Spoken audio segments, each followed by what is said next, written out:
দুর্নীতির ৩ মামলায় শেখ হাসিনার ২১ বছরের কারাদণ্ড, জয় ও পুতুলের ৫ বছর। প্লট নেয়া দেয়ার পুরোটাই ছিল জালিয়াতি, আদালতের পর্যবেক্ষণ। ২ ছাত্র উপদেষ্টা সহ আরো কয়েক উপদেষ্টাও পদত্যাগের পর নির্বাচন করবেন জানিয়েছেন আসিফ মাহমুদ। এড়িয়ে গেলেন নিজের আসন ও দলের নাম। বাউলদের ওপর হামলাকারীদের গ্রেপ্তারের নির্দেশ উপদেষ্টা পরিষদের। চলছে ভবন নির্মাণে একক কর্তৃপক্ষ প্রতিষ্ঠার চিন্তা, বৈঠকের ব্রিফিং। খালেদা জিয়া সিসিউতে সুস্থতা কামনায় আজ সারা দেশে বিশেষ দোয়া কর্মসূচি। হতেই হবে শেখ হাসিনার জুলাই হত্যাযজ্ঞের বিচার, বলেছেন বিএনপি নেতারা। নির্বাচনকালীন আইন শৃঙ্খলার মূল দায়িত্ব স্বরাষ্ট্র মন্ত্রণালয়ের, জানিয়েছে ইসি। তফসিলের পর আচরণবিধির বিষয়ে কঠোর অবস্থানের হুঁশিয়ারি। দেখছিলেন ক্রাউন সিমেন্ট সংবাদ শিরোনাম। সাবেক প্রধানমন্ত্রী শেখ হাসিনাকে প্লট দুর্নীতির ৩টি মামলায় ৭ বছর করে ২১ বছরের কারাদণ্ড দিয়েছে আদালত। একই সঙ্গে তার পুত্র সজীব ওয়াজেদ জয় ও কন্যা সাইমা ওয়াজেদ পুতুলকে ৫ বছরের কারাদণ্ড দেওয়া হয়েছে। আদালত রায়ের পর্যবেক্ষণে বলেছে, শেখ হাসিনা জালিয়াতির মাধ্যমে রাজুকের প্লট বরাদ্দ নিয়ে শপথ ভঙ্গ করেছেন। বিস্তারিত নাবিল জাহাঙ্গীরের প্রতিবেদনে। বৃহস্পতিবার সকাল 11:30টায় শেখ হাসিনা ও তার পরিবারের বিরুদ্ধে প্লট দুর্নীতির মামলার রায় ঘোষণা শুরু করে আদালত। ঢাকার বিশেষ জজ আদালত ৫-এর বিচারক আব্দুল্লাহ আল মামুন শুরুতে মামলার প্রেক্ষাপট ও অপরাধের ধরন তুলে ধরেন। এরপর রায়ের পর্যবেক্ষণে বলেন, রাজক ও শেখ হাসিনা প্লট বরাদ্দ নিতে জালিয়াতির আশ্রয় নিয়েছেন। একই সঙ্গে শেখ হাসিনা হলফনামায় মিথ্যা তথ্য দিয়ে দুদকের আইনে অপরাধ করেছেন। আর পর্যবেক্ষণে এমন কথাগুলো বললেন যে একজন 4 বারের প্রধানমন্ত্রী, তিনি অন্যায়ভাবে দরখাস্ত না করে সমস্ত রুল রেগুলেশন এগুলো ভায়োলেশন করে তিনি ক্ষমতার অপব্যবহার করে এখানে প্রতারণার মাধ্যমে যে প্লটটি নিয়েছেন, এটা খুবই অন্যায় এবং এগুলা দেখতেও রুচিসম্মত না। রায়ে শেখ হাসিনাকে 3টি মামলায় 2টি ধারায় 7 বছর করে 21 বছরের কারাদণ্ড দেয়া হয়। বিচারক বলেন, এই সাজা ধারাবাহিকভাবে শেখ হাসিনাকে ভোগ করতে হবে। যে মামলায় শেখ হাসিনা প্রধান আসামি এবং উনি এই 3টি মামলাই আসামি হিসাবে আছেন, ওনার সাজা হচ্ছে 7 বছর করে 3 7 21 বছর এবং ওনার জরিমানা হচ্ছে 3 লক্ষ টাকা, 1 লক্ষ টাকা করে 3 লক্ষ টাকা, অনাদায়ে 18 মাস বিনা শ্রম কারাদণ্ড। অপর 2 মামলায় শেখ হাসিনার পুত্র সজীব ওয়াজেদ জয় ও কন্যা সাইমা ওয়াজেদ পুতুলকে 5 বছরের সশ্রম কারাদণ্ড দেয়া হয়। এছাড়া সাবেক গণপূর্ত প্রতিমন্ত্রী শরীফ আহমেদকে 6 বছর করে কারাদণ্ড দেয়া হয়। বাকি 17 আসামিকে বিভিন্ন মেয়াদে কারাদণ্ড দেয় আদালত। সাইমা ওয়াজেদ পুতুল যে মামলার প্রধান আসামি, তার সাজা হচ্ছে 5 বছর।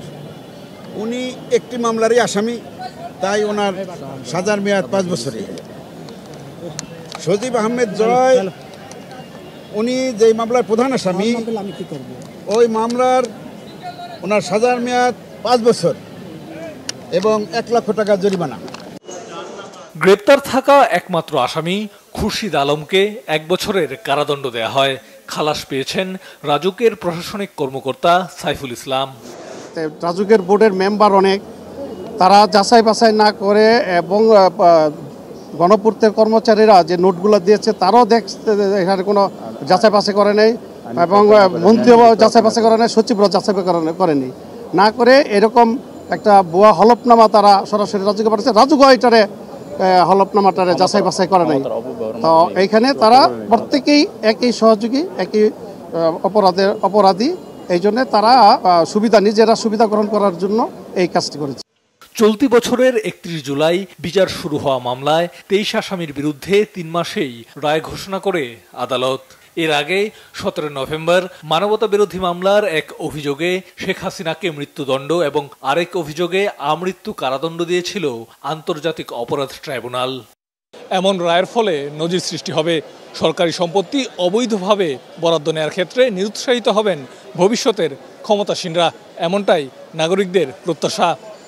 নাবিল জাহাঙ্গীর, বাংলাভিশন, মহানগর দায়রা জজ আদালত, ঢাকা। এদিকে শেখ হাসিনা ও আসাদুজ্জামান খান কামালকে একটি অভিযোগে দেয়া আমৃত্যু কারাদণ্ডের বিরুদ্ধে আপিল করবে প্রসিকিউশন। বৃহস্পতিবার প্রসিকিউটর গাজী তামিম জানান, আমৃত্যু কারাদণ্ডের বিরুদ্ধে মৃত্যুদণ্ড চেয়ে আপিল করবেন তারা। এদিকে জুলাই অভ্যুত্থানে প্রথম শহীদ আবু সাইদ হত্যা মামলায় ২১তম সাক্ষী হিসেবে ট্রাইব্যুনালে সাক্ষ্য দিয়েছেন শেখ হাসিনার মামলার তদন্তকারী কর্মকর্তা মোহাম্মদ আলমগীর। বিচারপতি নজরুল ইসলাম চৌধুরীর নেতৃত্বাধীন আন্তর্জাতিক অপরাধ ট্রাইব্যুনাল ২-এ জব্দ তালিকার সাক্ষী হিসেবে শেখ হাসিনার মামলার তদন্ত কর্মকর্তা জবানবন্দি দেন। জুলাই অভ্যুত্থানে ৫ আগস্ট ময়মনসিংহের গৌরীপুর থানার সামনে ৩ জনকে হত্যা মামলায় গ্রেফতার ৬ আসামির বিরুদ্ধে ২৮ ডিসেম্বরের মধ্যে তদন্ত প্রতিবেদন দাখিলের নির্দেশ দিয়েছে ট্রাইব্যুনাল। এদিকে ট্রাইব্যুনাল ১-এ ৫ আগস্ট রাজধানীর চাংখারপুলে শিক্ষার্থী শহীদ আনাস সহ ৬ জন হত্যা মামলায় শেষ সাক্ষী তদন্ত কর্মকর্তা মনিরুল ইসলামকে জেরা করেছে আসামি পক্ষের আইনজীবীরা।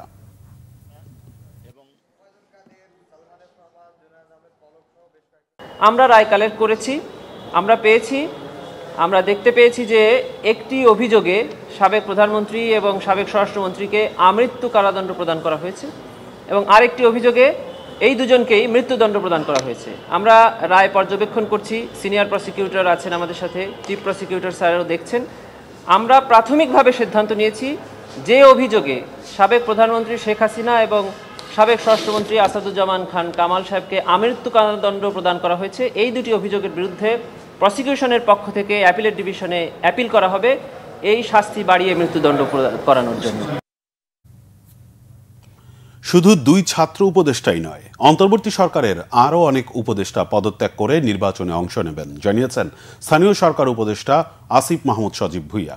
উপদেষ্টা জানান, তিনি কোন আসন থেকে নির্বাচন করবেন সেটি সময় হলেই জানাবেন। কোন দল থেকে নির্বাচন করতে যাচ্ছেন সে প্রশ্ন এড়িয়ে যান আসিফ মাহমুদ। মুহিবুল্লাহ মুহিবের রিপোর্টে বিস্তারিত। বৃহস্পতিবার সচিবালয়ে আয়োজিত এক অনুষ্ঠানে উত্তরাঞ্চলের বিভিন্ন উপজেলায় ৪৩টি পাবলিক লাইব্রেরির উদ্বোধন করেন স্থানীয় সরকার উপদেষ্টা আসিফ মাহমুদ সজীব ভুইয়া।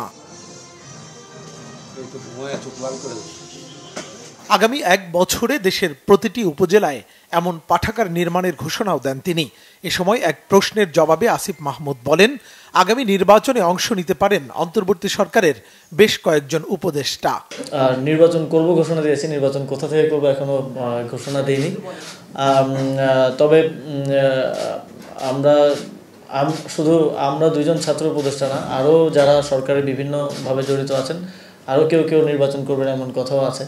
তো সবাই অবশ্যই, এটা এমন কোনো আইন নাই বা এরকম কোনো বিধিনিষেধ নাই যে আসলে নির্বাচনে অন্তর্বর্তীকালীন সরকারের উপদেষ্টা বা কেউ নির্বাচনে অংশগ্রহণ করতে পারবে না। তবে আমরা মনে করি এটা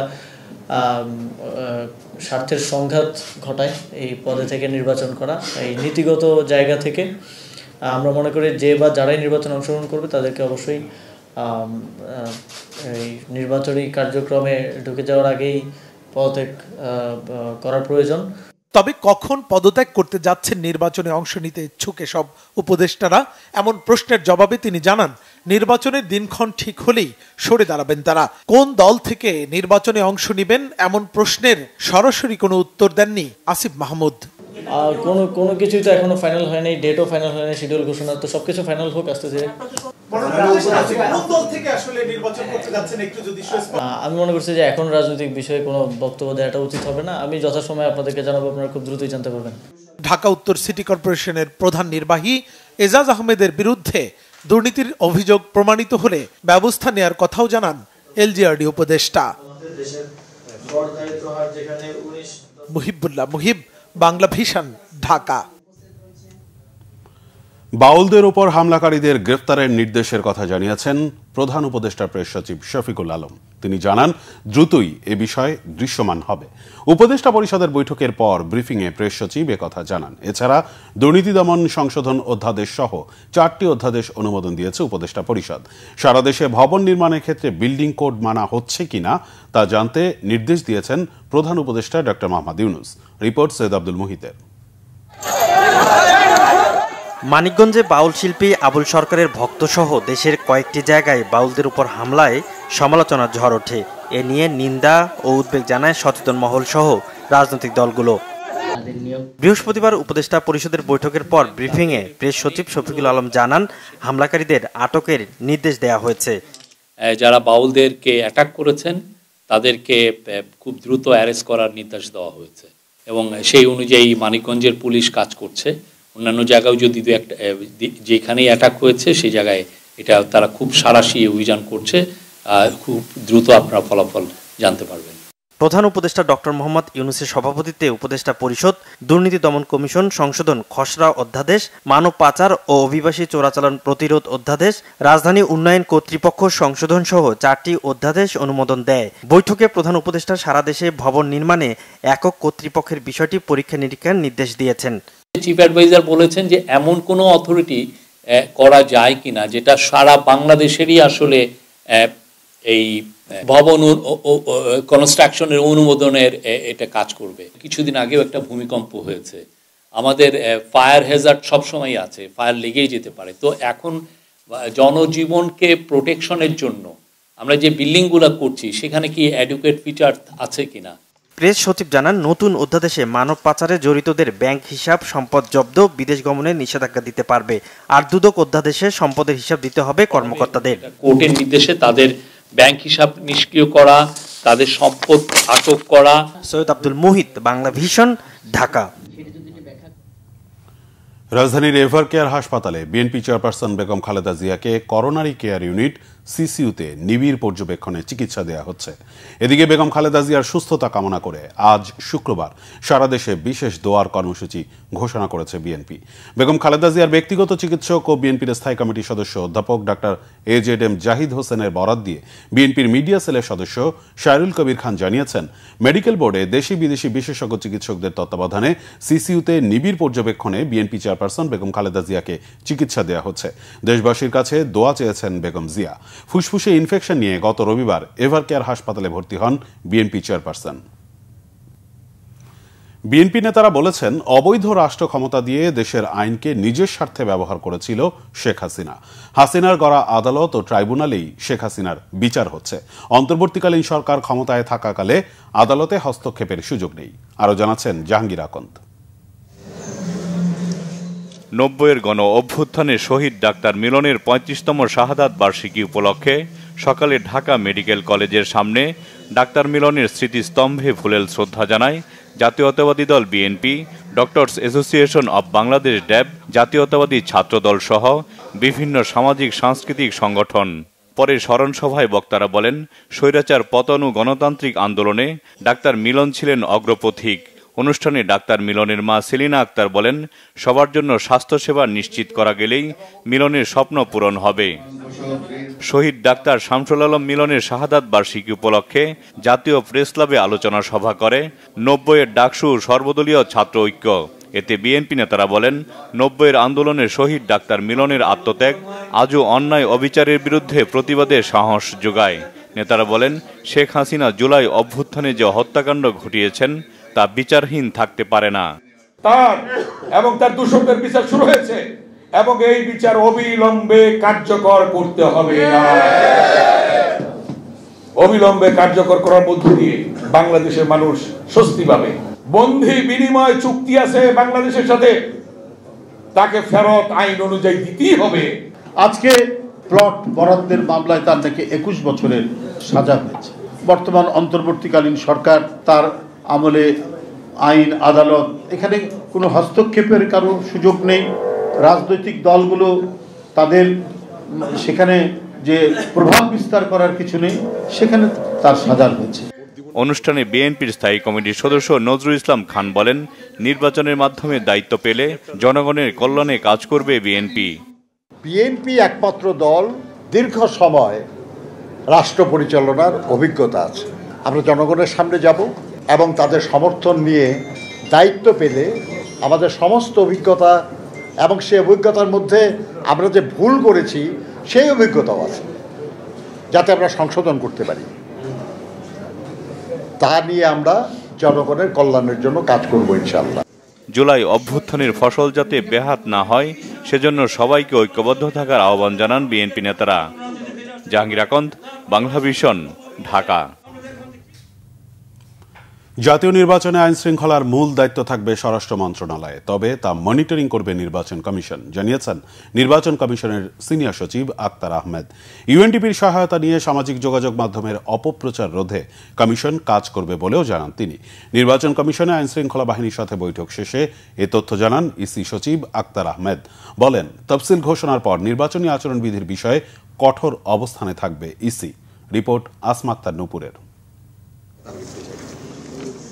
ত্রয়োদশ সংসদ নির্বাচনের তফসিল ঘোষণার আগে নির্বাচনী এলাকার আইনশৃঙ্খলা পরিস্থিতি, ভোট কেন্দ্রের নিরাপত্তায় বাহিনী মোতায়েন পরিকল্পনা চূড়ান্ত করতে বৃহস্পতিবার রাজধানীর আগারগাঁও নির্বাচন ভবনে বৈঠক করে নির্বাচন কমিশন। বৈঠক শেষে ইসি সচিব আক্তার আহমেদ সাংবাদিকদের জানান, নির্বাচনে আইনশৃঙ্খলা রক্ষায় 3 ভাগে আইনশৃঙ্খলা রক্ষাকারী বাহিনীর সদস্যদের মোতায়েনের পরিকল্পনা করা হচ্ছে। নির্বাচনে সেনাবাহিনী কোন দায়িত্ব পালন করবে তা এখনও চূড়ান্ত হয়নি। তবে আগামী 28 ফেব্রুয়ারি পর্যন্ত ম্যাজিস্ট্রেসি পাওয়ার নিয়ে মাঠে থাকবে সেনাবাহিনী। এটা ইনহেরিট টু সিভিল পাওয়ার হিসেবে 28 ফেব্রুয়ারি 2026 পর্যন্ত যে ম্যাজিস্ট্রিয়াল পাওয়ার দেওয়া আছে সেটা বহাল থাকবে। আইন শৃঙ্খলা বিষয়ে লিড মিনিস্ট্রি হিসেবে স্বরাষ্ট্র মন্ত্রণালয় দায়িত্ব পালন করবে। তারা গাইডলাইন্স, প্রিন্সিপালস যেগুলো আছে, কিভাবে কি কাজ করবেন না করবেন সে সম্পর্কে তারা অন্যান্যবারের মতন দিক নির্দেশনা দিবেন। ইলেকশন কমিশনে আমরা ওভারঅল মনিটরিং এবং কোঅর্ডিনেশনটা আমরা দেখব। সচিব জানান, অপপ্রচার রোধে সিআইডির প্রযুক্তি ব্যবহারের পাশাপাশি এমটিএমসির অ্যাপ ব্যবহার করবে কমিশন। পাশাপাশি নির্বাচনে এআই সহ ডিজিটাল অপতথ্য রোধে সাইবার সিকিউরিটি সেল করবে। সাইবার সিকিউরিটি সেল, যেখানে সোশ্যাল মিডিয়া প্ল্যাটফর্মগুলোকে মনিটর করা হবে, যে অপতথ্য সংস্কৃতি থেকে আমরা যেন মুক্ত থাকতে পারি। এখানে আপনারা জানেন যে ইউএনডিপি এর সাথে একটা ওদের প্ল্যাটফর্ম আছে, সেটা আমরা ব্যবহার করব। পাশাপাশি আমাদের নিজস্ব সক্ষমতা যেটা আছে, তথ্য মন্ত্রণালয়, সিআইডি এবং অন্যান্য যে এজেন্সিজের যে ফ্যাক্ট চেকের ব্যাপারে যে সমস্ত সক্ষমতা আছে সেগুলো নিয়েও আমরা কোঅর্ডিনেট করব।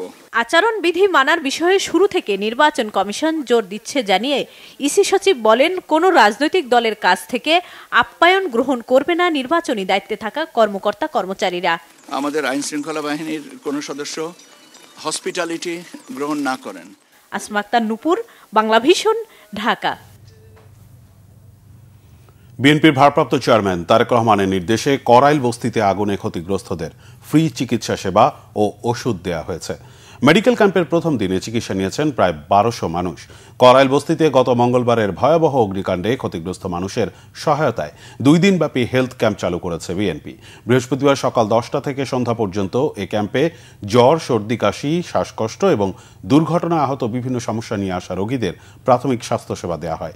বিএনপি স্বাস্থ্য বিষয়ক সম্পাদক ও বাংলাদেশ মেডিকেল বিশ্ববিদ্যালয়ের ইউরোলজি বিভাগের সহযোগী অধ্যাপক ডক্টর রফিকুল ইসলামের তত্ত্বাবধানে হেলথ ক্যাম্পের প্রথম অংশ করাইল বস্তির এরশাদ মাঠে এবং দ্বিতীয় অংশ ক ব্লকের কবরস্থান গলিতে পরিচালিত হয়। আবারও আলোচনায় জামাত ইসলামের কেন্দ্রীয় কর্মপরিষদের সদস্য ও সাবেক সংসদ সদস্য শাহজাহান চৌধুরী। আমাকে যারা না চেনে তারা এখনো মাটির নিচে বসবাস করে, এমন বক্তব্য দিয়ে আবারও ভাইরাল জামাতের এই নেতা। আর নাম শাহজাহান চৌধুরী, আরেকটা কিছু কিছু শুনি ভোট চলে নাকি ইকা উল্টা পাল্টা। খবরদার খবরদার খবরদার, আমি শাহজাহান চৌধুরী। আর যারা নাও চিনে এটারা এখনো পর্যন্ত মাটির তলে বসবাস করেন। শক্তি থেকে আল্লাহ আল্লাহ আছে, আল্লাহ আছে, আল্লাহ আছে, আল্লাহর মেহরবানি, আল্লাহ সূর্য দিয়ে চাইব আল্লাহ তালা আর একার মর্যাদা দিয়ে আমরা দোয়া করি দেন, মেহরবানি করি দোয়া করি। আজ সকল পানি বিজ্ঞান হওয়া যায়, সুদূর বুদুর নগরীয় লুড়ো যেটা করি। আজ যদি সকল পানি ফানি এটা লুড়ো যেটা করি বাজিওর। বাণিজ্য উপদেষ্টা শেখ বশিরউদ্দিন বলেছেন, বিগত আওয়ামী লীগ সরকার দেশের অর্থনীতি বাণিজ্যকে ধসিয়ে দিয়ে গেছে, যা থেকে টেনে তোলার চেষ্টা করছে অন্তর্বর্তী সরকার। রাজধানীতে সিরামিক মেলায় বাণিজ্য উপদেষ্টা আরও বলেন, বিগত সরকার খেলাপি ঋণকেও নিয়ে গেছে বিশ্বের সর্বোচ্চ পর্যায়ে। যুদ্ধবিধ্বস্ত দেশেও খেলাপি ঋণের এমন অবস্থা হয় না। গোলাম মঈনুল হাসানের রিপোর্ট। রাজধানীতে বসুন্ধরা আন্তর্জাতিক কনভেনশন সিটিতে চতুর্থ সিরামিক মেলা শুরু হলো বৃহস্পতিবার। উদ্বোধনী অনুষ্ঠানে বাণিজ্য উপদেষ্টা যোগ দিয়ে কথা বলেন, দেশের ব্যাংক খাত নিয়ে হতাশা প্রকাশ করেন দেশের খেলাপি ঋণের চিত্রে। বাংলাদেশের যে এই মুহূর্তে এনপিএল বা নন পারফর্মিং লোন অথবা ব্যাংকের যে অনাদায়ী দেনা সেটা প্রায় 35%, যেটা বিশ্বের সবচেয়ে হাইস্ট। এবং যুদ্ধ বিধ্বস্ত যে কটা দেশ আছে, ইউক্রেন, তিউনিসিয়া, ইসরায়েল যে লেবানন আক্রমণ করলো, এটা সকলের থেকে 2 গুণ 3 গুণ বেশি। বলেন, আওয়ামী লীগ সরকার দেশের অর্থনীতির 12টা বাজিয়ে দিয়ে গেছে। বিগত সরকার এই দেশকে যুদ্ধে মানুষ মারেনি, কিন্তু এমন ভাবে দারিদ্র্যকে বসিয়ে দিয়ে গিয়েছে আমাদের অর্থনীতিতে, যে আমাদের অর্থনীতি একেবারেই ভঙ্গুর অবস্থায় চলে গিয়েছে। সেখান থেকে আজকে এই ইন্টারিম গভর্নমেন্টের সকলের ঐকান্তিক প্রচেষ্টায় আমাদের $32 বিলিয়ন একটা রিজার্ভে পৌঁছেছি। অনুষ্ঠানে সিরামিক ম্যানুফ্যাকচারার্স এন্ড এক্সপোর্টার্স অ্যাসোসিয়েশনের সভাপতি মইনুল ইসলাম বলেন, পোশাক খাতে বাইরে রপ্তানিতে সিরামিক শিল্পে শক্ত অবস্থান করা সম্ভব, তবে এতে প্রধান সমস্যা জ্বালানি সংকট। Ceramic is now emerging as another star in making. এবারে মেলায় 25টি দেশের 135টি প্রতিষ্ঠান ও 300টি ব্র্যান্ড অংশ নিয়েছে। এটিকে সিরামিক শিল্পের উন্নয়নে বড় সেতু হিসেবে দেখছেন দেশের সিরামিক কোম্পানিগুলো। এবার আমরা আরো বেশি গ্লোবাল ব্র্যান্ডস দেখতে পারতেছি এবার expo under this roof. So আগের থেকে আমরা অনেক বেশি ইন্টারন্যাশনাল ব্র্যান্ডের সাথে কোলাবোরেট করার চান্স আছে, ওদের সাথে নেটওয়ার্কিং করার সুযোগ বেশি আছে, কমিউনিকেশন করার সুযোগ বেশি আছে।